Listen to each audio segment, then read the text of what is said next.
Life has a way of creeping up on us. One minute you are a teenager, sneaking cigarettes and loitering in the gas station parking lot. Then all of a sudden, you're 30, chain-smoking cigarettes and working in the gas station attached to that parking lot. As the days of your life drone on, as you find yourself counting down the same register you've counted down innumerable times before, a thought crosses your mind. Where did the time go? Ferris Bueller's Day Off is a movie about Ferris Bueller and his day off. Along for the ride are Cameron Fry and Sloane Peterson, Mr. Bueller's best friend and girlfriend, respectively. Ferris is the kind of kid that we all aspired to be in high school. The sportos, the motorheads, geeks, sluts, bloods, wastoids, dweebies, dickheads, they all adore him. They think he's a righteous dude. He's the popular kid, but not that popular kid. Meaning that he isn't at the top of the high school hierarchy, simply because he made the right friends at the right time and is now the heir apparent to the prestigious throne of prom king type of popular. But more, that he is genuinely well liked by all, as a result of his god-tier level charisma and magnetic personality. His home life is great, and he wants for nothing. Except a car. Ferris Bueller is truly the ideal fantasy version of a high school senior. Cameron Fry is not that. Mr. Fry can succinctly be described as anxiety incarnate. While the state of his social life is not really shown, one can intuit based on his demeanor that he is tolerated because he is friends with Ferris, but not popular in his own right.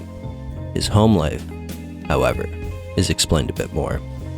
Contrasted by the doting nature of the Bueller household, the Fry household is cold and distant.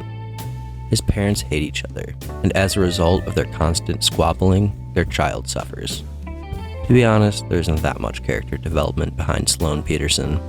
If anything, she's simply a plot device and a vehicle by which to address one of the themes of the movie. But more on that in a bit.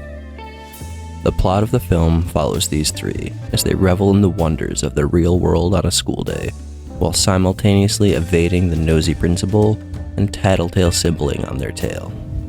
It's funny, charming, and very much earns all the praise that has been heaped upon it throughout the years, even on just a surface level. But what if I were to tell you that Ferris Bueller's Day Off is not a movie about Ferris Bueller or his day off? Ferris Bueller's Day Off is a movie about the future. The film takes place in the closing days of Ferris and Cameron's senior year of high school, a time when they are leaving their childhood behind and taking the first steps into adulthood. Right away, the antagonist of the film, Ed Rooney, sets the stakes. I did not achieve this position in life by having some snot-nosed punk leave my cheese out in the wind. If Ferris is found out to be faking his illness, the consequence is being held back a year.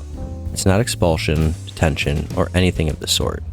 The consequence of truancy is essentially Ferris's future. The future of Mr. Fry is also in peril, but in a different way. While future Ferris is at risk because of the actions of present Ferris, future Cameron is at risk due to inaction. If Mr. Fry maintains his current trajectory, he will be doomed to a fate worse than death: mediocrity. His morose nature will lead him to settling in love, settling in employment, and settling in life. So as much as the titular Day Off is about playing hooky in the closing days of high school, it's about more than that. It's about teaching Cameron to grow a spine, lest he end up like his father, cold and bitter, surrounded by naught but his toys. The final future at stake is that of the heretofore glossed-over character, Shauna Jeannie Bueller. Miss Bueller is Mr. Bueller's sister. Tangent ahead. She has to be younger than him, right? I've seen this movie dozens of times, and until now, just always assumed that Jeannie was older. But she has to be younger than him. They're both in high school, and Ferris is graduating. So unless they're twins, Jeannie has to be younger, right? Whatever. Not really relevant. Back on track. Jeannie is Ferris' sister. Younger sister, apparently.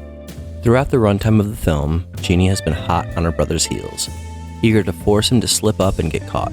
While the concepts of repeating senior year or becoming one's father are a bit nebulous and mostly left to the imagination, consequences of present Jeannie's actions are shown with crystal clarity, resulting in the most complete arc of the movie.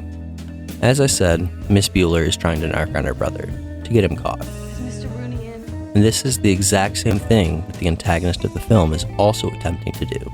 Ed Rooney is a small, sad man, attempting to exert his power and validate his existence by catching a high schooler playing hooky. He is truly the specter of adulthood in its most ghoulish form.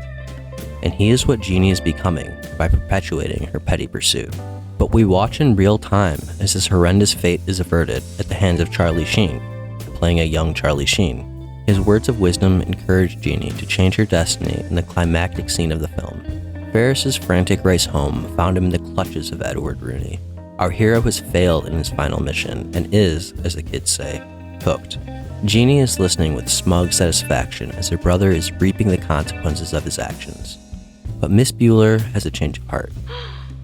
Can you imagine someone as sick as Ferris trying to walk home from the hospital? She opens the door and bails her brother out of trouble before staring the portent of her future in the eyes and slamming the door in his face. Finally, we find ourselves at Sloane. Like I said, she isn't much of a character, but more a representation of the future in a similar manner to Ed Rooney. The difference is that while Ed Rooney represents the bad things that the future can hold, Sloane represents the good. Her character exists for almost the sole purpose of future Ferris marrying future Sloane, He's gonna marry me. offering a balanced perspective when juxtaposed against the pessimistic portents embodied by Ed Rooney. In this way, the movie shows both sides of the future coin. Ferris could get held back a year, become a loser working at a gas station. Or he can marry Sloane and live happily ever after. Cameron can continue down the path he is on and end up like his father. Or he could stand up for himself and not. Jeannie can keep her jealousy and let it fester until she becomes Rooney. Or she can close the door on that version of herself. That's the beauty of the future. It hasn't happened yet. Things can go poorly or things can go well. It all depends on the choices of the individual. There's also something to be said for a movie about the future having characters that are taking a day to revel in the present. And by having both of these things in a singular movie, there's something deeper being touched on about the dichotomy between what is happening and what will happen. The future is important. It's both terrifying and exhilarating all at once. And those emotions can often eclipse what is happening in the present. But that doesn't mean that the present is not also important. The future comes quicker than you think. So it's a good idea to live in the now from time to time. Be cognizant of the future and what may lie in store for you, but not at the cost of ignoring the moment that you are in. Call off work, catch a game, go to a museum, bully a waiter. Do all of these things when you have the chance, because life moves pretty fast. If you don't stop and look around every once in a while, you might miss it.